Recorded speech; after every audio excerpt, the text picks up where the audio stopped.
ಸಾಕಷ್ಟು ಕುತೂಹಲಕ್ಕಂತೂ ಕಾರಣವಾಗಿದೆ ನಿನ್ನೆ ದೆಹಲಿಯಲ್ಲಿ ನಡೆದ ಒಂದು ಮೀಟಿಂಗ್. ಅದರ ಸುತ್ತ ಏನೆಲ್ಲ ವಿಚಾರಗಳು ಆಗಿರಬಹುದು ಅನ್ನೋದರ ಕುರಿತು ಮುಂದೆ ಯಾವ ರೀತಿ ಹೋರಾಟವನ್ನ ಮಾಡ್ತಾರೆ ಮುಡಾ ಹಗರಣಕ್ಕೆ ಸಂಬಂಧಪಟ್ಟಂತೆ ಎರಡು ನಾನಾ ಕುತೂಹಲಗಳಿಗೆ ನಿನ್ನೆ ತೆರೆ ಬಿತ್ತ. ಹಾಗಾದ್ರೆ ಏನ್ ಹೇಳಿದ್ರು ರಾಜ್ಯ ನಾಯಕರಿಗೆ ಹೈಕಮಾಂಡ್ ಕೊಟ್ಟ ಸೂಚನೆಯಾದ್ರೂ ಏನು? ರಾಜ್ಯ ನಾಯಕರಿಗೆ ಹೈಕಮಾಂಡ್ ನಿಂದ ಮಹತ್ವದ ಸಂದೇಶ ರವಾನೆಯಾಗಿದೆ. ಹಿಂದುಳಿದ ವರ್ಗದ ನಾಯಕನ ವಿರುದ್ಧ ಮೋದಿ ಅಮಿತ್ ಶಾ ಷಡ್ಯಂತ್ರವನ್ನ ಮಾಡ್ತಾ ಇದ್ದು ರಾಜ್ಯಪಾಲರ ಮೂಲಕ ಸರ್ಕಾರವನ್ನ ಅಸ್ಥಿರಗೊಳಿಸೋದಕ್ಕೆ ನಿರ್ಧಾರವನ್ನ ಮಾಡಿದ್ದಾರೆ ಅಂತ ಹೇಳಲಾಗ್ತಾ ಇದೆ. ಮೈತ್ರಿಗೆ ತಿರುಗೇಟು ನೀಡುವಂತೆ ಹೈಕಮಾಂಡ್ ಸೂಚನೆಯನ್ನ ಕೊಟ್ಟಿದೆ. ರಾಜ್ಯಪಾಲರ ನಡೆ ಖಂಡಿಸಿ ಹೇಳಿಕೆಗಳನ್ನ ಕೊಟ್ಟು ಬೃಹತ್ ಹೋರಾಟಕ್ಕೆ ಸಜ್ಜಾಗಿದೆ. ಯಾವುದೇ ಕಾರಣಕ್ಕೂ ಸಿಎಂ ವಿರುದ್ಧ ಯಾರೂ ಕೂಡ ಮಾತನಾಡುವಂತಿಲ್ಲ. ಎಲ್ಲಾ ನಾಯಕರು ಸಿದ್ದರಾಮಯ್ಯರನ್ನ ಸಮರ್ಥಿಸಿಕೊಳ್ಬೇಕು. ಇದು ಹೈಕಮಾಂಡ್ ಕೊಟ್ಟಿರೋದು. ಯಾರು ಕೂಡ ಸಿದ್ದರಾಮಯ್ಯನವರ ವಿರುದ್ಧವಾಗಿ ಮಾತನಾಡೋ ಹಂಗಿಲ್ಲ. ಎಲ್ಲರೂ ಕೂಡ ಅವ್ರನ್ನ ವಹಿಸ್ಕೊಳ್ಬೇಕು, ಅವ್ರ ಪರವಾಗಿ ನಿಲ್ಬೇಕು ಅಂತ ಹೇಳಿದ್ದಾರೆ.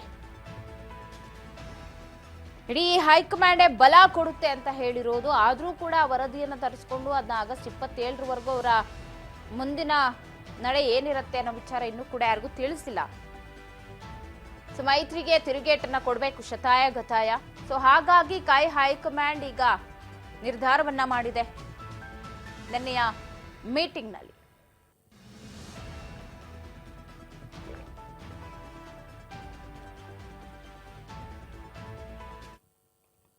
Like to thank the High Command, particularly Mr. Mallikarjun Kharge ji and Rahul ji and also Venugopal ji and Surjewala ji who are participated in the discussion.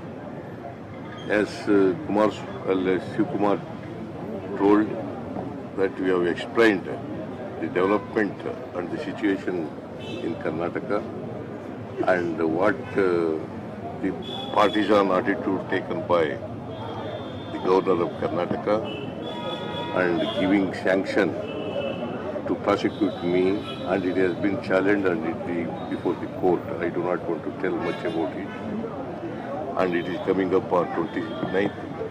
See, we believe in courts. We believe in courts. You believe in law of the land. See, we hope that the law definitely, because the decision taken by the governor is unconstitutional and illegal. Therefore, we can get the justice at the hands of the courts. I thank once again the High Command, particularly Mr. Mallikarjun Kharge, Mr. Venugopal, Mr. Rahul Gandhi ji, Mr. Surjewala ji. ಇವತ್ತು ನಾವು ನಮ್ಮ AICC ಅಧ್ಯಕ್ಷರಂತ Mallikarjun Kharge ಸಾಹೇಬರು, ರಾಹುಲ್ ಗಾಂಧಿ ಸಾಹೇಬರು, ನಮ್ಮ ಇಬ್ಬರು general ಸೆಕ್ರೆಟರಿಗಳು, ಜನಶಕ್ತಿ organisation ಮತ್ತು ಸುರ್ಜೇವಾಲಾ ಅವರು, ನಾನು ಮುಖ್ಯಮಂತ್ರಿಗಳು ಒಂದು ಸಭೆಯನ್ನು ನಡೆಸಿದ್ದು. ಎಲ್ಲ ವಿಚಾರವನ್ನು ಕೂಡ ಅವ್ರಿಗೆ ಮಂದಟ್ಟು ನಾವು ಮಾಡಿಕೊಟ್ಟಿದ್ದೇವೆ. ಏನು ವಾಸ್ತವಾಂಶ ನಡೀತಾ ಇದೆ ಅಂತೇಳಿ. ಇವತ್ತು ಏನು ನಮ್ಮ ಸರ್ಕಾರವನ್ನು ಗವರ್ನರ್ ಮುಖಾಂತರ ಅಭದ್ರಗೊಳಿಸಲು ಏನೋ ಒಂದು ಪ್ರಯತ್ನ ನಡೀತಾ ಇದೆ, ಇದು ಮುಖ್ಯಮಂತ್ರಿಗಳ ವಿರುದ್ಧ ಮಾತ್ರ ಅಲ್ಲ, ಇದು ಬಡವರಿಗೋಸ್ಕರ ನಾವು ಏನು ಈ 5 ಗ್ಯಾರಂಟಿಗಳಲ್ಲಿ ಕೊಡ್ತಾ ಇದ್ದೇವೆ. ಒಂದು ಉತ್ತಮವಾದಂಥ ಸರ್ಕಾರ ನಡೀತಾ ಇದೆ. ಇಡೀ ರಾಷ್ಟ್ರದಲ್ಲೇ ಒಂದು ದೊಡ್ಡ ಸರ್ಕಾರ, ಕಾಂಗ್ರೆಸ್ನ ಸರ್ಕಾರ ಇದೆ. ಅದನ್ನು ಡಿಸ್ಟೆಬಿಲೈಸ್ ಮಾಡಲಿಕ್ಕೆ ಒಂದು ದೊಡ್ಡ ಪ್ರಯತ್ನ ನಡೀತಾ ಇದೆ. ಆ ವಿಚಾರವಾಗಿ ಮಂದಟ್ಟನ್ನು ನಾವು ಮಾಡಿದ್ದೇವೆ. ಇಡೀ ಪಕ್ಷ ಮಲ್ಲಿಕಾರ್ಜುನ್ ಖರ್ಗೆ ಅವರ ಮುಖಂಡತ್ವದಲ್ಲಿ, ರಾಹುಲ್ ಗಾಂಧಿ ಅವರ ನಾಯಕತ್ವದಲ್ಲಿ ಒಗ್ಗಟ್ಟಿನಿಂದ ನಮ್ಮ ಜೊತೆ ಇದೆ ವ್ಯಕ್ತಪಡಿಸಿದೆ. ಮುಂದಕ್ಕೆ ಧೈರ್ಯವಾಗಿ ನೀವು ಹೋರಾಟವನ್ನು ಮಾಡಿ, ಬಡವರಿಗೋಸ್ಕರ ನೀವು ಸೇವೆಯನ್ನು ಮಾಡಿ ಅಂತೇಳಿ ನಮಗೆ ಅಭಯವನ್ನು ಕೊಟ್ಟು ನಮಗೆ ಕಳಿಸ್ಕೊಟ್ಟಿದ್ದಾರೆ. ಅನೇಕ ಕಾರ್ಯಕ್ರಮಗಳು ಕೂಡ ಅವರು ರೂಪಿಸ್ಕೊಟ್ಟಿದ್ದಾರೆ. ಅದರಂತೆ ನಾವು ಮುಂದಕ್ಕೆ ಕರ್ನಾಟಕಕ್ಕೆ ಹೋಗಿ ನಮ್ಮ ಕಾರ್ಯಕ್ರಮಗಳನ್ನು ನಾವು ರೂಪಿಸ್ತೇವೆ. ಇಡೀ ಪಕ್ಷ ಮತ್ತು ರಾಷ್ಟ್ರ ಪಕ್ಷ ಮತ್ತು ರಾಜ್ಯ ಪಕ್ಷ ಒಗ್ಗಟ್ಟಿನಿಂದ ರಾಜ್ಯದ ಮುಖ್ಯಮಂತ್ರಿಗಳ ಜೊತೆಲಿ ಇದ್ದಾರೆ ಅನ್ನೋ ಮಾತನ್ನ ಈ ಸಂದರ್ಭದಲ್ಲಿ ಹೇಳಲಿಕ್ಕೆ ನಾನು ಬಯಸ್ತೇನೆ. ನಮಸ್ಕಾರ. ಸರಿಗೆ 29ನೇ ತಾರೀಕಿನಂದು ಏನಾದರೂ ಪ್ರಾಸಿಕ್ಯೂಷನ್ಗೆ ಅನುಮತಿ ಕೋರ್ಟ್ ಕೊಟ್ಟಿದ್ದೇ ಆದ್ರೆ ಮುಂದಿನ ಕಾಂಗ್ರೆಸ್ ನಾಯಕರ ನಡೆ ಏನಿರುತ್ತೆ ಅಂತ ನೋಡಪ್ಪ, ಕಾನೂನಲ್ಲಿ ನಮಗೆ ರಕ್ಷಣೆ ಇದೆ, ಕಾನೂನು ಗೌರವ ಇದೆ. ಪ್ರಾಸಿಕ್ಯೂಷನ್ ಕೊಡುವಂಥದ್ದು ಕಾನೂನಲ್ಲಿ ಅಸಂಬದ್ಧ ಇಲ್ಲ, ಸಂವಿಧಾನ ವಿರುದ್ಧವಾಗಿದೆ. ಯಾವ ಕಾರಣಕ್ಕೂ ಗವರ್ನರ್ ಅವರೇ ಅದನ್ನ ಮನಗಂಡು ವಾಪಸ್ ತಗೊಳ್ಳುವಂತ ಪರಿಸ್ಥಿತಿ ನಿರ್ಮಾಣ ಆಗ್ತದೆ. ಇವತ್ತು ನಾವು ದೆಹಲಿ ಮಠದಲ್ಲಿ ನಡೆದಂತಹ ಹೈ ವೋಲ್ಟೇಜ್ ಮೀಟಿಂಗ್ ಸಿದ್ದರಾಮಯ್ಯನವರು, ಡಿ.ಕೆ. ಶಿವಕುಮಾರ್ ಇವರೆಲ್ಲರೂ ಕೂಡ ಹೇಳ್ತಾ ಇರೋದು ಒಂದೇ, ನಮ್ಗೆ ಒಗ್ಗಟ್ಟಾಗಿ ಹೋಗಿ ಅಂತ ಹೇಳಿದ್ದಾರೆ. ಈಗೇನು ಕೇಂದ್ರ ಸರ್ಕಾರದ ಜೊತೆಗೆ ರಾಜ್ಯಪಾಲರ ಅಣತಿಯಂತೆ ಈಗ ಅಲ್ಲಿ ಕೆಲಸ ಮಾಡ್ತಾ ಇದ್ದಾರೆ, ಅವ್ರ ವಿರುದ್ಧ ನಾವು ಖಂಡಿತ ಹೋರಾಟವನ್ನ ಮಾಡ್ತೀವಿ. ಅದಕ್ಕೊಂದು ದೊಡ್ಡ ರೂಪುರೇಷೆ ತಯಾರಿ ಆಗ್ತಾ ಇದೆ. ಯಾವ ಕಾರಣಕ್ಕೂ ಕೂಡ ನಾವು ಹಿಂದೆ ಸರಿಯುವ ಮಾತಿಲ್ಲ, ನಮಗೊಂದು ಅಭಯ ನೀಡಿದ್ದಾರೆ ಹೈಕಮಾಂಡ್ ಅನ್ನುವಂತಹ ವಿಚಾರವನ್ನ ಇಲ್ಲಿ ಮೀಟಿಂಗ್ ಆದ ನಂತರ ರಾಜ್ಯ ನಾಯಕರು ಕೂಡ ಕೊಟ್ಟಿದ್ದಾರೆ. ಹೇಗಾದ್ರೂ ಮಾಡಿ ಮೈತ್ರಿಗೆ ತಿರುಗೇಟನ್ನ ಕೊಡ್ಲೇಬೇಕು ಅಂತ ಹೈಕಮಾಂಡ್ ಸೂಚನೆಯನ್ನ ಕೊಟ್ಟಿದೆಯಂತೆ. ಸೊ ಹಾಗಾಗಿ ನಿನ್ನೆ ರಾಹುಲ್ ಮಲ್ಲಿಕಾರ್ಜುನ್ ಖರ್ಗೆ ನೇತೃತ್ವದಲ್ಲಿ ನಡೆದದ್ದು ಈ ರಾಜ್ಯಪಾಲರ ನಿರ್ಧಾರದ ವಿರುದ್ಧ ಎಐಸಿಸಿ ಬಲ ಕೂಡ ಸಿಕ್ಕಿದೆ. ಈ ಬಗ್ಗೆ ಮತ್ತಷ್ಟು ಅಪ್ಡೇಟ್ಸ್ ಅನ್ನ ಕೊಡ್ತಾರೆ ಪ್ರತಿನಿಧಿ ಬಸವರಾಜ್ ಫೋನ್ ಸಂಪರ್ಕದಲ್ಲಿದ್ದಾರೆ. ಬಸವರಾಜ್, ಒಂದು ಕಡೆ ಮೂಡಾ ಹಗರಣ ಸಾಕಷ್ಟು ಸದ್ದು ಸುದ್ದಿ ಮಾಡ್ತಾ ಇದ್ದು ಈಗ ದೆಹಲಿ ಅಂಗಳವನ್ನ ಕೂಡ ತಲುಪಿದೆ. ಒಂದು ಕಡೆ ನೆನೆ ಎಐಸಿಸಿ ನಾಯಕ ಮಲ್ಲಿಕಾರ್ಜುನ್ ಖರ್ಗೆ, ರಾಹುಲ್ ಗಾಂಧಿ, ಸುರ್ಜೇವಾಲಾ, ಕೆ.ಸಿ. ವೇಣುಗೋಪಾಲ್ ಎಲ್ಲರ ಸಮ್ಮುಖದಲ್ಲಿ ಒಂದು ಮೀಟಿಂಗ್ ಆಗಿದೆ. ಅದರ ಅಪ್ಡೇಟ್ಸ್ ಏನ್ ಸಿಗ್ತಿದೆ, ಇನ್ಸೈಡ್ ಏನಲ್ಲ ಆಯ್ತು ಅಂತ? ಪವಿತ್ರ, ಈಗಾಗಲೇ ಒಂದ್ ಕಡೆ ಗ್ಯಾರಂಟಿಯ ಸರ್ಕಾರದಲ್ಲಿ ಕೆಲವೊಂದಿಷ್ಟು ವಿಪಕ್ಷಗಳ ಆರೋಪಗಳು ಮತ್ತು ಈಗಾಗಲೇ ಮೂಡಾ ಹಗರಣ ವಿಚಾರಕ್ಕೆ ಸಂಬಂಧಪಟ್ಟಂತೆ ಪ್ರಾಸಿಕ್ಯೂಷನ್ಗೆ ಅವಕಾಶ ಕೊಟ್ಟಿದ್ದಾಗಿರಬಹುದು, ಇವೆಲ್ಲವನ್ನೂ ಕೂಡ ಗಮನಿಸಿರ್ತಕ್ಕಂಥ ಕಾಂಗ್ರೆಸ್ ಪಕ್ಷದ ಹೈಕಮಾಂಡ್ ನಾಯಕರು ರಾಜ್ಯ ನಾಯಕರಿಗೆ ಒಂದು ಏನು ದೆಹಲಿಗೆ ಬರುವಂತೆ ಕರೆಯನ್ನು ಕೂಡ ನೀಡಿದ್ರು. ಅದರಂತೆ ಹೈಕಮಾಂಡ್ ಸೂಚನೆ ಮೇರೆಗೆ ಸಿಎಂ ಸಿದ್ದರಾಮಯ್ಯನವರು, ಸಿಎಂ ಡಿ.ಕೆ. ಶಿವಕುಮಾರ್ ಸೇರಿದಂತೆ ಏನು ರಾಜ್ಯ ಸರ್ಕಾರದ ಸಚಿವರು ಜೊತೆ ಕೂಡ ಸಿಎಂ ಸಿದ್ದರಾಮಯ್ಯ, ಸಿಎಂ ಡಿ.ಕೆ. ಶಿವಕುಮಾರ್ ದೆಹಲಿಗೆ ತೆರಳಿದ್ರು.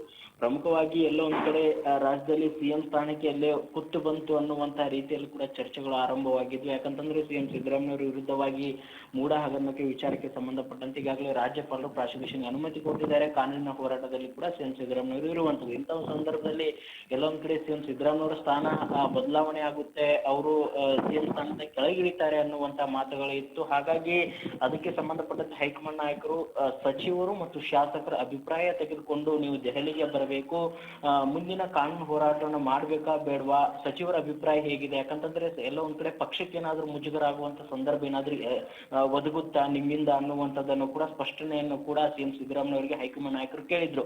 ಆ ಒಂದು ಸಂದರ್ಭದಲ್ಲಿ ಸಿಎಂ ಸಿದ್ದರಾಮಯ್ಯವರು ಹೇಳಿದ್ರು, ನನಗೆ ಶಾಸಕರು ಮತ್ತು ಸಚಿವರು ಎಲ್ಲರೂ ಕೂಡ ನನ್ನ ಬೆನ್ನಿಗೆ ನಿಂತಿದ್ದಾರೆ, ನನಗೆ ಎಲ್ಲರೂ ಕೂಡ ಸಪೋರ್ಟ್ ಇದೆ, ಯಾಕಂತಂದ್ರೆ ಈ ಒಂದು ಪ್ರಕರಣದಲ್ಲಿ ಯಾವುದೇ ರೀತಿ ನನ್ನ ತಪ್ಪಿಲ್ಲ, ಹಾಗಾಗಿ ನಾನು ಕಾನೂನು ಹೋರಾಟ ಮಾಡ್ತೇನೆ, ನಿಮ್ಮ ನೆರವು ಕೂಡ ಬೇಕು ಅನ್ನುವಂಥದ್ದನ್ನು ಹೈಕಮಾಂಡ್ ನಾಯಕರ ನೆರವನ್ನ ಕೇಳಿದ್ರು. ಸೊ ಆ ಒಂದು ಸಂದರ್ಭದಲ್ಲಿ ಶಾಸಕರು ಮತ್ತು ಸಚಿವರ ಅವರ ಒಂದು ಅಭಿಪ್ರಾಯ ತೆಗೆದುಕೊಂಡು ಬನ್ನಿ, ಅದಾದ್ಮೇಲೆ ನಾವು ತೀರ್ಮಾನ ಮಾಡೋಣ ಅನ್ನುವಂಥದ್ದನ್ನು ಕೂಡ ಹೈಕಮಾಂಡ್ ನಾಯಕರು ಹೇಳಿದ್ರು. ಅದರಂತೆ CLP ಮೀಟಿಂಗ್ ಅನ್ನು ಕೂಡ ನಡೆಸಿದ್ರು. ಅದರಲ್ಲಿ ಪ್ರಮುಖವಾಗಿ ಎಲ್ಲರೂ ಕೂಡ ಸಿಎಂ ಸಿದ್ದರಾಮಯ್ಯವರ ಬೆನ್ನಿಗೆ ನಿಲ್ತೇವೆ ಅನ್ನುವಂಥದ್ದನ್ನು ಕೂಡ ವಿಶ್ವಾಸ ಕೂಡ ವ್ಯಕ್ತಪಡಿಸಿದ್ರು. ಆ ಒಂದು ಬೆಂಬಲವನ್ನ ತೆಗೆದುಕೊಂಡು ಅಭಿಪ್ರಾಯವನ್ನ ಸಂಗ್ರಹಿಸಿಕೊಂಡು ಹೈಕಮಾಂಡ್ ನಾಯಕರ ಮುಂದೆ ಸಿಎಂ ಸಿದ್ದರಾಮಯ್ಯ, ಸಿಎಂ ಡಿ.ಕೆ. ಶಿವಕುಮಾರ್ ಅವರ ಸಂದರ್ಭದಲ್ಲಿ ರಾಹುಲ್ ಗಾಂಧಿ ಅವರು ಮತ್ತೆ ಎಐಸಿಸಿ ಅಧ್ಯಕ್ಷರಾಗಿರ್ತಕ್ಕಂಥ ಮಲ್ಲಿಕಾರ್ಜುನ್ ಖರ್ಗೆ ಮತ್ತೆ ಕೆ.ಸಿ. ವೇಣುಗೋಪಾಲ್ ಮತ್ತೆ ರಾಜ್ಯ ಕಾಂಗ್ರೆಸ್ ಉಸ್ತುವಾರಿಯಾಗಿರ್ತಕ್ಕಂಥ ಸುರ್ಜೇವಾಲಾ, ಈ 4 ಜನರ ಜೊತೆ ಕೂಡ ಸಾಕಷ್ಟು ಒಂದ್ ಕಡೆ ಚರ್ಚೆ ಕೂಡ ನಡೆಸಿದ್ರು. ಚರ್ಚೆ ಆದ ಬಳಿಕ ಈಗಾಗಲೇ ಇಲ್ಲಿ ಕರ್ನಾಟಕ ರಾಜ್ಯದಲ್ಲಿ ಆಗಿರ್ತಕ್ಕಂಥ ಬೆಳವಣಿಗೆ, ರಾಜಕೀಯ ಸ್ಥಿತಿಗತಿ ಸಂಬಂಧಪಟ್ಟಂತ ಎಲ್ಲಾ ವಿಚಾರಗಳನ್ನು ಹೈಕಮಾಂಡ್ ನಾಯಕರ ಮುಂದೆ ಪ್ರಸ್ತಾಪ ಮಾಡಿದ್ರು. ಆ ಒಂದು ಸಂದರ್ಭದಲ್ಲಿ ಹಾಗಾದ್ರೆ ನೀವು ಕಾನೂನು ಹೋರಾಟ ಮುಂದುವರಿಸಿ, ಶಾಸಕರು ಮತ್ತು ಸಚಿವರ ಅಭಿಪ್ರಾಯ ನಿಮ್ಮಂತೆ ಬಂದ್ರೆ ಯಾವುದೇ ರೀತಿ ತೊಂದರೆ ಇಲ್ಲ, ಹಾಗಾಗಿ ನೀವು ಕಾನೂನು ಹೋರಾಟ ಮುಂದುವರಿಸಿ, ಯಾಕಂತಂದ್ರೆ ಬೇರೆ ಬೇರೆ ರಾಜ್ಯದಲ್ಲಿ ಕೂಡ ಬಿಜೆಪಿ ಪಕ್ಷ ಬೇರೆ ವಿರೋಧ ಪಕ್ಷ ಇರುವಂತ ಸಂದರ್ಭದಲ್ಲಿ ಈ ರೀತಿಯಾಗಿರ್ತಕ್ಕಂಥ ಸರ್ಕಾರವನ್ನ ಕೆಡುವಂತ ಪ್ರಯತ್ನಕ್ಕೆ ಮುಂದಾಗ್ತಾರೆ, ಹಾಗಾಗಿ ನಾವೆಲ್ಲರೂ ಕೂಡ ಕಾನೂನು ಹೋರಾಟವನ್ನ ಮಾಡೋಣ ಅನ್ನುವಂಥದ್ದನ್ನ ಸಿಎಂ ಸಿದ್ದರಾಮಯ್ಯವರಿಗೆ ಒಂದು ಧೈರ್ಯವನ್ನ ಹೇಳುವಂತ ಪ್ರಯತ್ನಕ್ಕೆ ಹೈಕಮಾಂಡ್ ನಾಯಕರು ಹೋಗಿರುವಂಥದ್ದು. ಹಾಗಾಗಿ ಸದ್ಯಕ್ಕೆ ಸಿಎಂ ಸಿದ್ದರಾಮಯ್ಯವರ ಕುರ್ಚಿ ಸೇಫ್ ಅಂತಾನೂ ಕೂಡ ಹೇಳ್ಬೋದು ಪವಿತ್ರ. ಎಸ್ ಬಸವರಾಜ್, ನೀವೇ ಹೇಳ್ದಂಗೆ ಬಿಜೆಪಿಯ ಒಂದು ವಿರೋಧವಾಗಿ ಹೋರಾಟಕ್ಕೆ ಒಂದು ಪ್ರಬಲ ಅಸ್ತವ್ಯೂಹ ಈಗ ರಚನೆ ಆಗ್ತಾ ಇದೆ ಅಂತ, ಅದ್ರ ಜೊತೆಗೆ ಮತ್ತೊಂದು ಬಲ ಈಗ ಅಹಿಂದ ಸಿದ್ದರಾಮಯ್ಯನವರ ಬೆನ್ನಿಗೆ ನಿಲ್ಲತ್ತೆ, ಅವ್ರು ಕೂಡ ಚಲೋ ಹೋಗ್ತಾರೆ ಅನ್ನುವಂತಹ ಮಾಹಿತಿ ಕೂಡ ಸಿಗ್ತಾ ಇದೆ. ಇದೆಲ್ಲ ಆದ್ರೆ ಸಿದ್ದರಾಮಯ್ಯನವರು ಸ್ವಲ್ಪ ಮಟ್ಟಿಗೆ ಗಟ್ಟಿಯಾಗಿ ನೆಲೆಯೂರಬಹುದಾ ಮುಂದೆ ಅಂತ? ಖಂಡಿತವಾಗ್ಲೂ ಪವಿತ್ರ. ಯಾಕಂತಂದ್ರೆ ಈಗಾಗಲೇ ಸಿದ್ದರಾಮಯ್ಯವರ ಪರವಾಗಿ ಒಂದಿಷ್ಟು ರಾಜ್ಯದಲ್ಲೂ ಕೂಡ ದಲಿತ ಸಂಘಟನೆಗಳಾಗಿರ್ಬೋದು, ಎಲ್ಲರೂ ಕೂಡ ಎಲ್ಲೋ ಒಂದ್ ಕಡೆ ಸಿದ್ದರಾಮಯ್ಯವರ ಒಂದು ವ್ಯಕ್ತಿಗತವಾಗಿ ಮತ್ತೆ ಎಲ್ಲೋ ಒಂದ್ ಕಡೆ ರಾಜಕೀಯ ಷಡ್ಯಂತ್ರದಿಂದ ಅವರನ್ನ ಸಿಎಂ ಸ್ಥಾನದಿಂದ ಕೆಳಗಿಳಿಸುವಂತ ಪ್ರಯತ್ನ ಮತ್ತೆ ಇಡೀ ಕಾಂಗ್ರೆಸ್ ಸರ್ಕಾರನ ಒಂದು ಬದಲಾವಣೆ ಮಾಡುವಂತ ಒಂದು ಒಂದು ಪ್ರಯತ್ನಕ್ಕೆ ಈಗಾಗಲೇ ಬಿಜೆಪಿ ನಾಯಕರು ಹೋಗಿರುವಂತದ್ದು. ಹಾಗಾಗಿ ರಾಜ್ಯಪಾಲರ ನಡೆಯನ್ನ ನಾವು ಖಂಡಿಸ್ತೇವೆ. ಅದನ್ನ ಕಾನೂನು ಮುಖಾಂತರ ನಾವು ಹೋರಾಟ ಮಾಡೋಣ. ಇದರಲ್ಲಿ ಯಾವುದೇ ರೀತಿ ಆಧಾರಗಳಿಲ್ಲ ಸಿಎಂ ಸಿದ್ದರಾಮಯ್ಯ ಇದರಲ್ಲಿ ಪ್ರಭಾವ ಬೆಳೆಸಿ